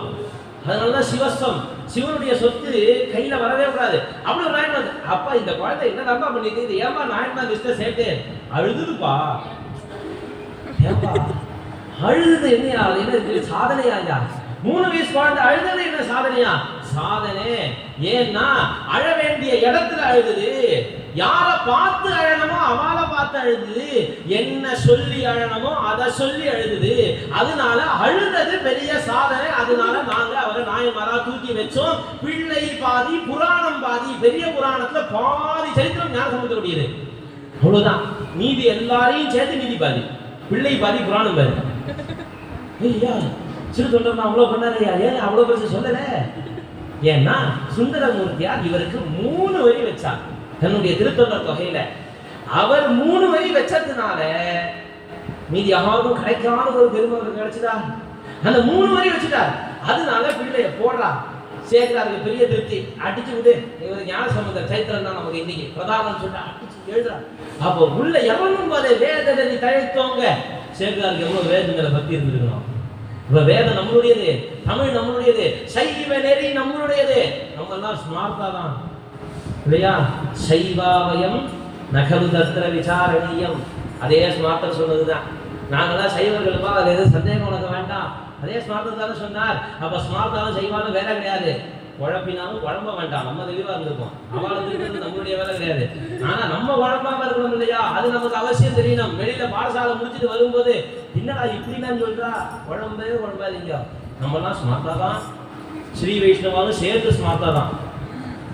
வைஷ்ணவ ஸ்மார்த்தம் தெரியும். அவளுக்கு ஸ்மிருதி அனுஷ்டானம் இல்லையா, அவள்லாம் ஸ்மிருதி யாராவது அனுஷ்டானம் பண்ணாலும் அத்தனை பேரும் ஸ்மார்த்தா தான். புரியறதுக்காக ஸ்மார்த்த ஏகாசி வைஷ்ணவ ஏகாசி ஏதோ போட்டு இருக்கோம். அவளும் ஸ்மார்த்தா தான் இல்லையா. அப்போ வைஷ்ணவ வாழ்க்கையில் எத்தனை பேர் இருக்கோ அத்தனை பேரும் ஸ்மார்த்தா தான், அதுல சந்தேகப்பட வேண்டாம். அப்போ ஸ்மார்த்தம்னா என்னங்கிறத நம்ம புரிஞ்சுட்டோமே, ஆனா இந்த சந்தேகம் வராது. அந்த ஸ்மிருதியில சொல்லப்பட்ட சிவ பூஜையை தான் பண்ணி உட்காந்துருக்கோம். நித்தியபடிக்கு பஞ்சாயத்து பூஜைன்னு ஆச்சாரியர்கள் நமக்கு ஏற்படுத்தி கொடுத்தது பூஜையை பண்ணி உட்காந்துருக்கோம். அப்ப செய்வமும் எப்படி வேற போகும். அப்ப வேதனுக்கு தயத்துவம் மிக செய்வத்துறை விளங்க. அதுக்கு என்னடா பண்ணிட்டு இந்த குழந்தை சாதனை அது வாய் மலர்ந்தழுது. அப்பா அது வாயை திறந்து போதுருவாமே, அப்பான்னு அழுதுப்பா. அப்பேற்பட்ட ஞான சம்பந்தனை நாம போற்றுவோம்னு சொல்லி ஆரம்பிக்கிறார். அவருடைய கதையை தெரிஞ்சுப்போம் அப்படின்னு சொல்லிட்டு அதை ஆரம்பிச்சுட்டு அந்த ஊரை பத்தி வர்ணிக்கும் போதானும் அவர் கொஞ்சம் அப்படியே கொஞ்சம் சும்மா விட்டுட்டு போயிருக்கலாம். ஆனா இவர் என்ன சொல்றாருன்னா, அந்த சீர்காழியை பத்தி வர்ணிக்கிறார். அப்படி வர்ணிக்கும் போது அந்த ஊர் எப்படி இருந்தது, பல நாள் சரித்திரத்துல மெனக்கட்டுன்னு சொல்லாம போக மாட்டேன்னு அட்டம் பிடிச்சிருந்து சேர்க்கிறார். நிறையா சொல்லியிருக்கார். ஒரே வர்ணனையை பலவிதமா சொல்லியிருக்கார். அது பூர்த்தியாவே இருக்காது, ஒரே வர்ணனை. ஆனா வேற வேற விஷயத்தா வேற வேற வார்த்தையா போட்டு சொல்லியிருப்பார். என்னன்னா அந்த ஊர்ல இருக்கக்கூடியதான பிராமண வர்க்கம் இருக்கு இல்லையா, க்ஷத்ரிய வர்க்கம் இருக்கு இல்லையா, அவ எல்லாரும் பண்ணக்கூடியதான அக்னிஹோத்திர புகை மேல சூழ்ந்துட்டு இருக்கான். அப்படி மேல சூழும் போது மொத்தமும் பார்க்கும்போது ரெண்டாவது மேகமா இருக்கு. அந்த புகை எப்போது இருந்துட்டே இருக்கு. அதனால கீழே எப்போதுமே இருட்டா இருக்கான், புகையோடய இருந்துட்டு இருக்கு. அதனால இருட்டா இருக்கு. ஆனா இங்கேந்திரா இவாளுக்கு வெளிச்சம் வருது. நான் இன்னொரு நாளா சேர்ந்தது சொல்லும் போது சொல்றா, இவா எல்லாரும் விபூதிக்கிட்டு இருக்கிறா இல்லையா, விபூதினால ராத்திரியும் வெளிச்சமா இருக்கான். புகை வந்ததுனால காலம்பரையும் ராத்திரியா இருந்தது. விபூதி இட்டுட்டு அப்போ விபூதியுடைய வெளிச்சம் அவ்வளவு தூரம் போனோம்னா விபூதி எவ்வளவு வெண்மையா இருக்கணும், எவ்வளவு ஜொலிச்சிருக்கணும். அப்போ அந்த விபூதி ஜொலிக்கிறதுன்னு சொன்னா எப்படி நம்ம சுவாமிக்கு பூஜை பண்ணி அந்த அக்னிஹோத்ராதி கர்மாக்களை அனுஷ்டானம் பண்ணி அதுலேருந்து எடுத்த பஸ்மத்தை சுவாமிக்கும் சமர்ப்பிச்சு அந்த சுவாமி கிட்ட தொட்டு வந்ததான அந்த விபூதி ஜொலிக்கும், வாஸ்தவமா ஜொலிக்கும். அப்படி உபாசனை பண்ணோமே ஆனா அந்த திருநீர் ஜொலிக்கும். அதை இட்டு இருக்கிறதுனால அவளுக்கு காலம் எப்படின்னா கோவில்ல மணி அடிக்கிறதா, இதுதான் காலத்தினுடைய நோக்கம். அப்படி ஒரு ஊரு. அந்த சீர்காழியில சிவபாத ஹிருதயர்னு ஒருத்தர், பகவதி அம்மையார்னு ஒருத்தர், ரெண்டு பேருமாக சேர்ந்து தம்பதியாக இருந்து பல காலம் பரமேஸ்வரனை உபாசனை பண்றார். உபாசனைன்னா ஓம் உபாசனை உபாசனை இல்லை, நல்ல திருடமான உபாசனை. நீ எனக்கு அனுகிரகம் பண்ணாதான் நான் உன்னை விடுவேன்னு சொல்லக்கூடிய உபாசனை. கௌண்டின்ய கோத்திரத்தை சேர்ந்தவர் சிவபாத ஹிருதயர், கௌண்டின்ய கோத்திர வேத்தா. அந்த கௌண்டின்ய கோத்திரத்திலேயே பிறந்த கோத்திர ஜாதகா சிதாரி ஷட்கா. 6 எதிரி நித்தியம் சொல்லக்கூடிய இந்த காமக்ரோத லோபமோகம் மாத்சரியம் அத்தனை எதிரியும் 6 பேரையும் ஜெயிச்சவராம் அவர் சிவபாத ஹிருதயர். அப்படி இருந்துட்டு பரமேஸ்வரனை உபாசனை பண்ணும்போது விசேஷமா ஒன்று சொல்றா, பரிணோ ருத்ர மந்திரேன பார்வதி பதிமீஸ்வரம் துரோண பிரசூனைஹி ஆனச்சே திரிசஹஸ்ரைஹி தினே தினே. பரிணோ ருத்ரஸ்ய ருத்ரத்துல மந்திரம் சொல்றோம் இல்லையா, அந்த மந்திரம் சொல்லி பரமேஸ்வரனை உபாசனை பண்ணான்னா அதுக்கு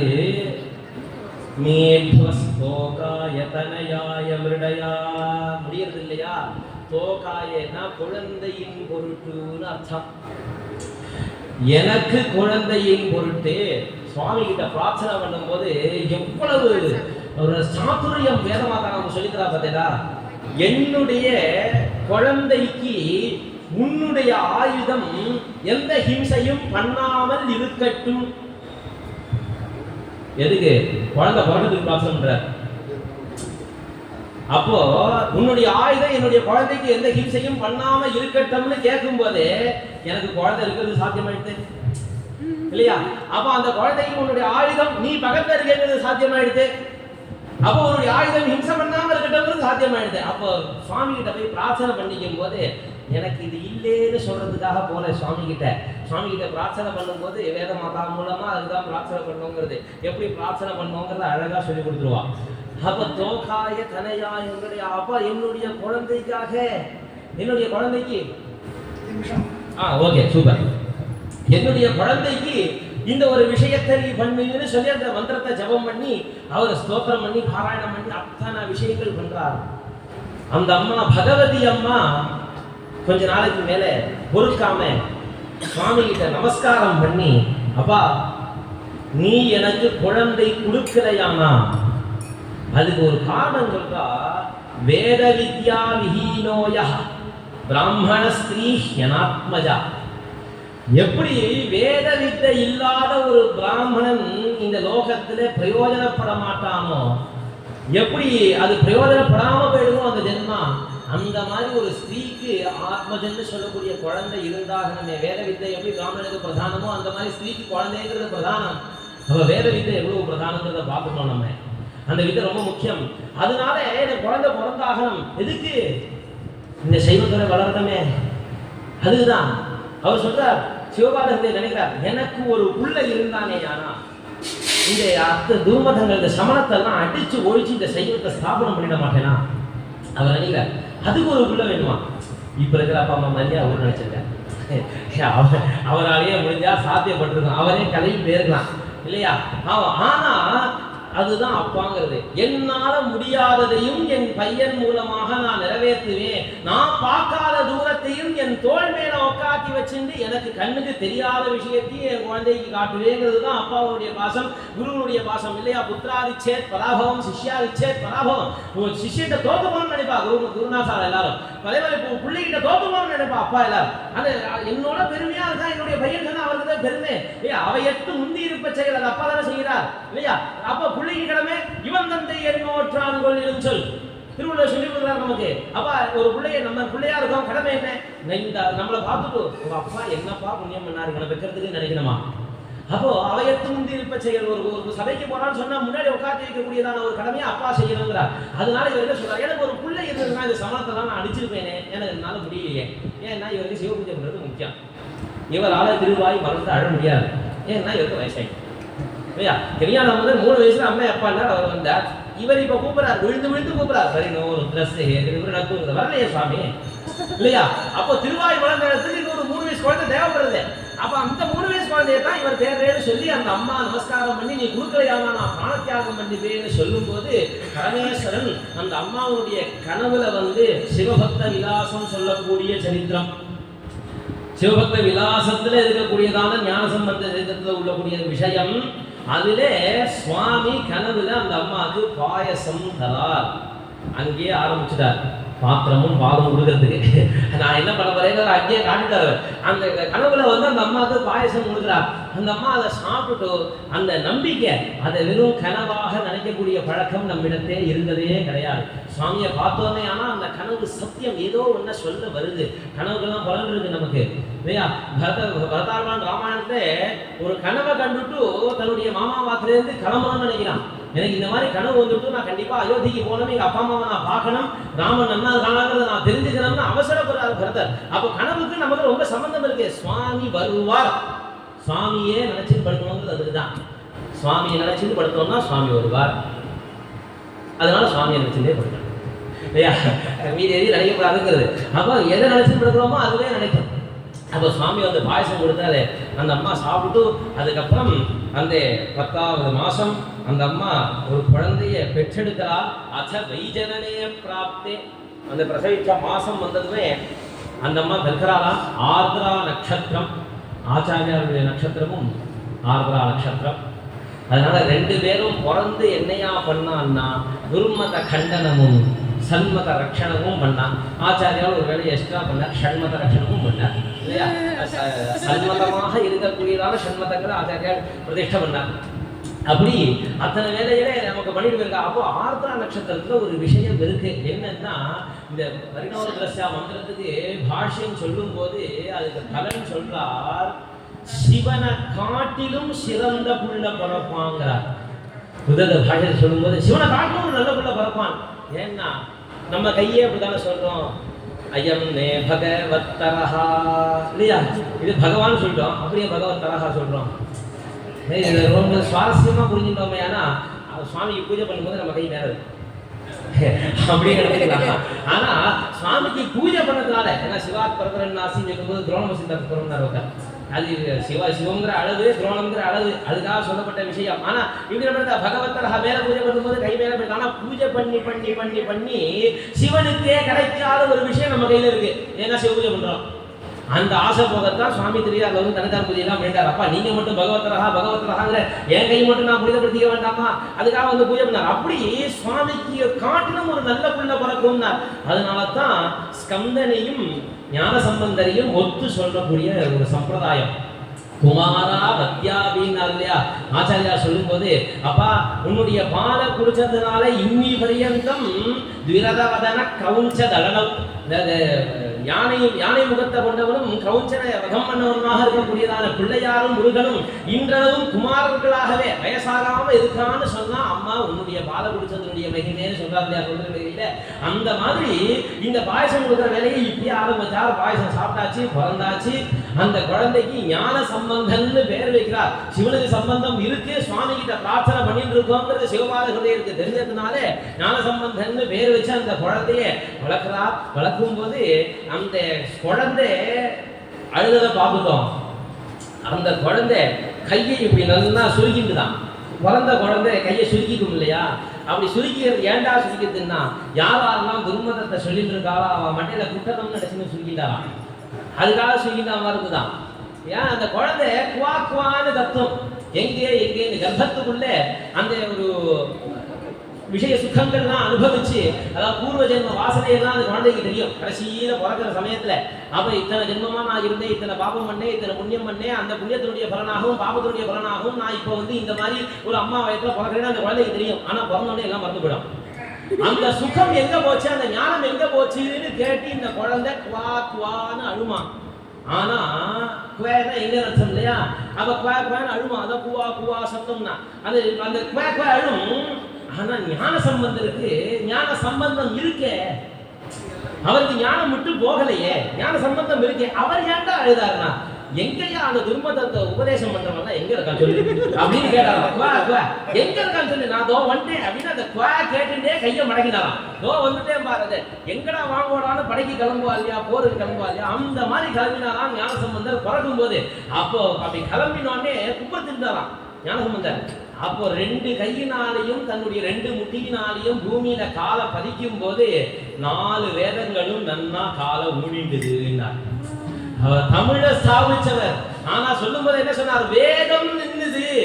அந்த 4 வேதங்களும் அவருடைய 2 கை ஜானுபியாம் அத வாணிபியாம் அப்படின்னு அந்த சுவாமி நடக்கும் போது அந்த 2 கை 2 கால் அந்த 2 முட்டி அதை வச்சு நிற்கும் போது 4 வேதங்கள் அப்பா நம்மளை காப்பாற்ற வந்தாண்டா அப்படின்னு சொல்லி நன்னா நின்றுதான் அந்த குழந்தை வளர்றது. ஜாதகர்மா நாமகரணம் அன்னப்பிராசனம் சவுளம் முகநயனம் எல்லாம் பண்ணணும்னு ஆசைப்பட்டு நிற்கார் சிவபாதகரைய. நன்னா வளர்த்துடணும் இந்த குழந்தைன்னு. சவுளம் ஆயிடுத்து. குழந்தை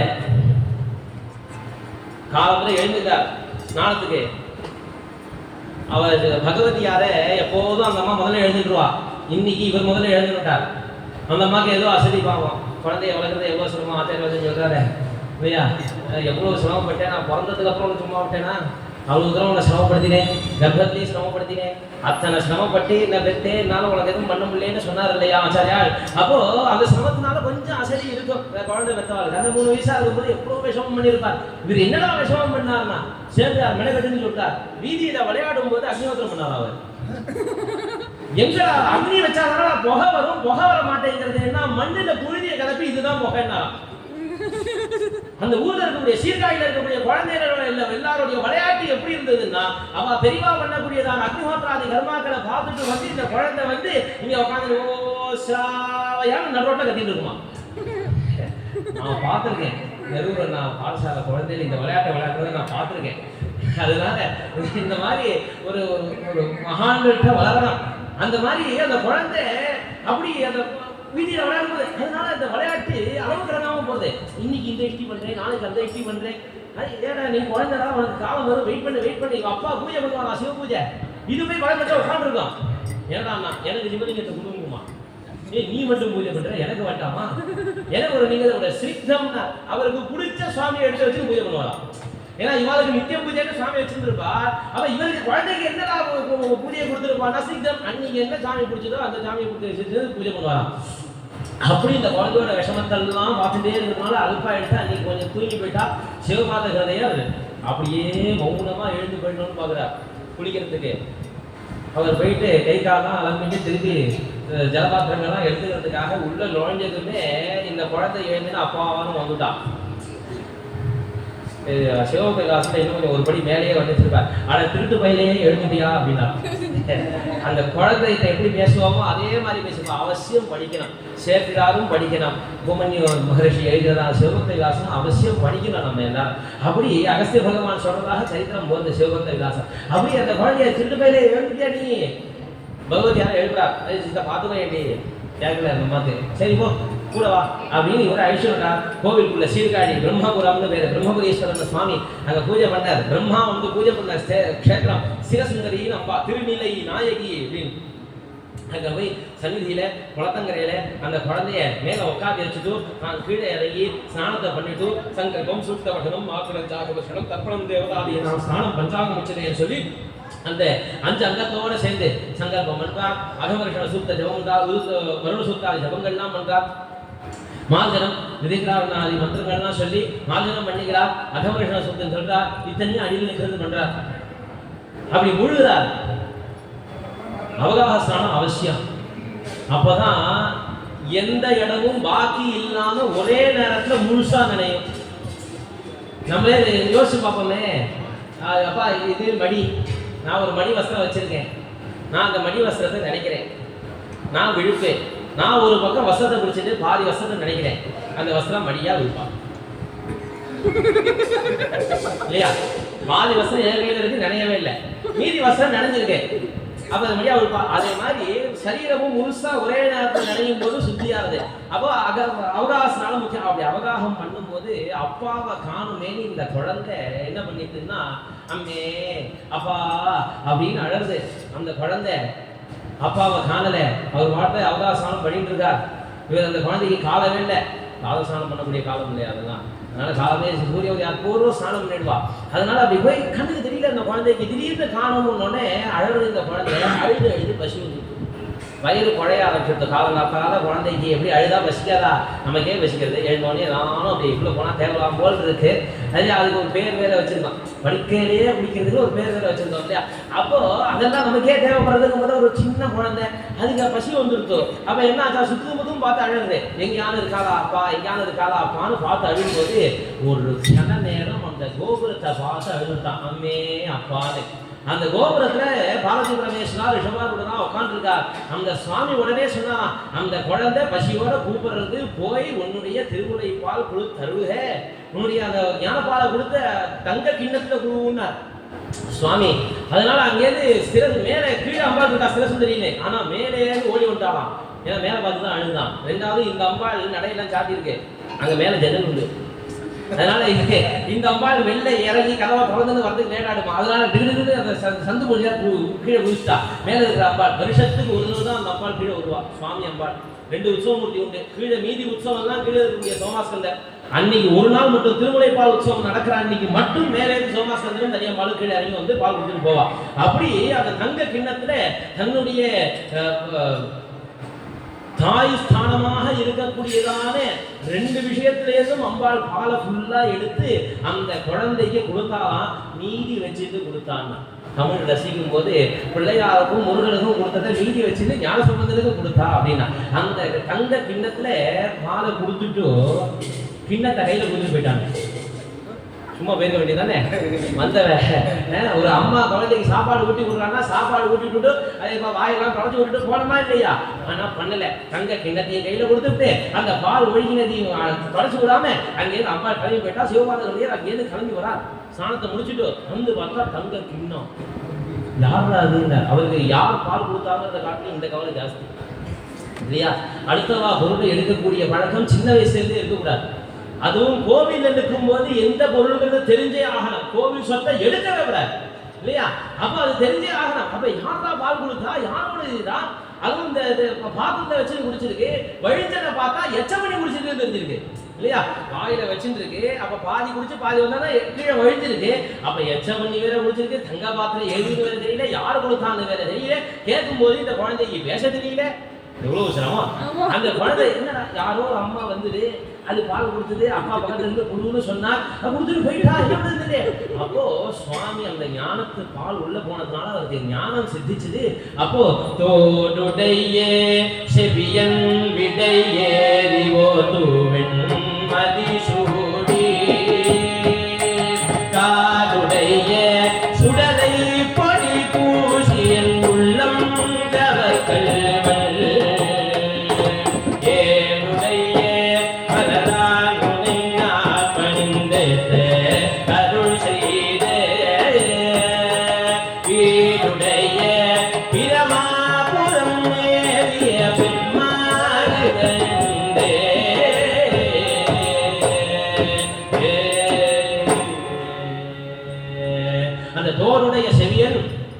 தோருடைய செவியன் விடை ஏறி ஓர் தூவெண் மதிசூடி காருடைய சுடலை பொடி பூசி. அப்பா அந்த சுவாமி தோடு போட்டுப்பா. என்ன அர்ஜுனாதிசா வந்தார். ஆம்பளை புருஷால் போட்டுக்கக்கூடிய தோடு நமக்கும் உண்டு, சங்கோஜமே படக்கூடாது. நம்மளாம் தோடு போட்டுக்கலாம் அவசியம். இப்ப அதை ஸ்டைலா பல பேர் ஒத்த காலத்தில் போட்டுன்னு சுற்றுறாங்க. நம்ம கவலையே பட வேண்டாம். தைரியமா தோடு போட்டுக்கணும், கடுக்கன் போட்டுக்கணும். அப்புறம் இட்லிலாம் பண்ணதுக்கு அப்புறம் முண்டனமும் அவசியம் போட்டுக்கலாம். என்ன அதனால தோடு நமக்கு ரொம்ப அவசியம். ஆனா அதுக்கு பேர் குழைன்னு பேரு. பொம்மை நாட்டி போட்டுக்கிறதுக்கு பேர் தான் தோடுன்னு பேரு. அது தோடுடைய செவியன்னு புள்ளியத்துல வந்து முடிச்சார். ஏன்னா அர்த்தநாரீஸ்வரர் சுவாமி ஒரு பக்கம் அம்பாள் இருக்கிறாளாம். அம்பாள் தோடு போட்டு இருக்கா. அப்ப தோடு போட்டு இருக்கிற செவியன் புள்ளிங்க. அப்ப தோடு போட்டு இருக்கிற ஒரே புள்ளிங்க சுவாமி மட்டும்தான். வேற ஒருத்தரும் கிடையவே கிடையாது. வேற ஒருத்தர் போட்டுறதுக்கு வாய்ப்பு கிடையாது இல்லையா? அதனால தோளுடைய செவியன் எப்படி வந்தாலாம்? விடை ஏறி ஒரு அந்த தர்மத்துக்கு சுரூபமாக இருக்கக்கூடியதான அந்த ரிஷபத்து மேல ஏறி ஒரு தூவெண் மதிசூடி அழகான வெள்ள வெளியேன்னு இருக்கக்கூடியதான அந்த மதி பிறை சந்திரனை தலையில வச்சுட்டு காருடைய சுடலை பொடி பூசி எல்லாரும் வந்து கடைசியில சங்கமிக்க கூடிய இடம் அதுதான். நீ வாழ்க்கை முழுக்க இந்த சீட்டாதாரியும் பரவாயில்ல, இங்க வருவே இல்லையா, எங்கிட்ட தான் வந்தாங்க பையனி அப்படின்னு சொல்லிட்டு அங்க உட்கார்ந்து காருடைய சுடலை பொடி பூசி அந்த பஸ்வத்தை போட்டுட்டு என் உள்ளம் கவர் கல்வன் ஒவ்வொரு பாட்டிலையும் விடாம சொல்றாருனே. 10 பாட்டிலையும் என் உள்ளம் கவர் கல்வன், என் உள்ளம் கவர் கல்வன். ஏன்டான்னா இவர் குழந்தை இல்லையோ கையில இருக்கிற ஒரு பொருளை திடீர்னு குழந்தை வந்து அவன் எந்த எடுத்துட்டான் அப்படின்னு சொல்ல முடியா. இவர் 3 வயசு குழந்தை, இவருடைய மனசு அவர்கிட்ட இல்லையா. அதனால 10 பாட்டி அவன் என் மனசை எடுத்துட்டான், அவன் என் மனசை எடுத்துட்டான் அப்படின்னு அந்த குழந்தை அழகுது. தோளுடைய செவியன் பாடினது கிடையாது, அவர் அழுதது. அம்மையப்பான அழுதனுடைய தொடர்ச்சி அந்த பாட்டு.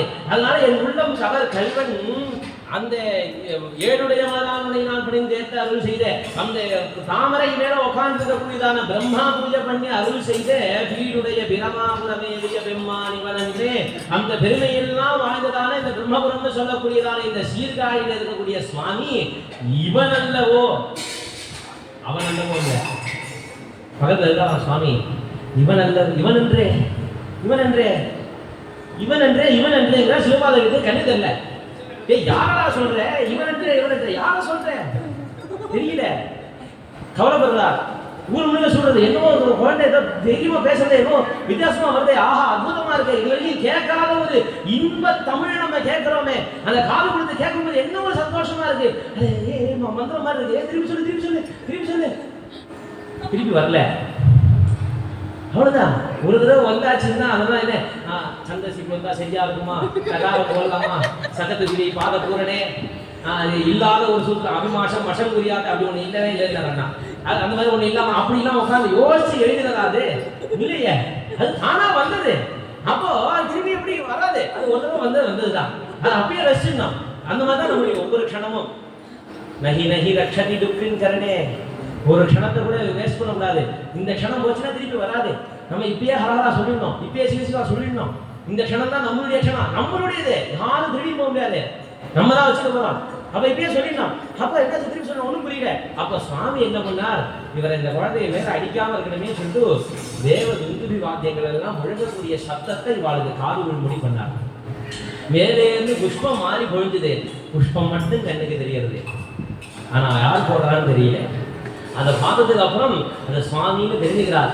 அந்த ஞானம் உள்ள போனதுனால உள்ளுக்குள்ள இருக்கிற சுவாமியெல்லாம் நான் பாண்டேன்னு சொல்லி அந்த பிஞ்சு கால உட்காந்துருக்க அந்த ஞான சம்பந்த குழந்தை குருன்னு உள்ளுக்குள்ள சந்நிதிக்குள்ள ஓட பின்னாடியே போய் இத்தனை நாளியா கேட்டே யாருன்னு பெம்மான் இவன் என்றே இந்த தெய்வம் தான் வந்தது, நேர போய் சோனியப்பரை பார்க்கணும் அப்படி பிரம்மாண்டமா உட்காந்துருப்பார். யாருன்னு கேள்வி கேட்க வேண்டிய அவசியமே இல்லை, பிரம்மாண்டமா இருக்கும்.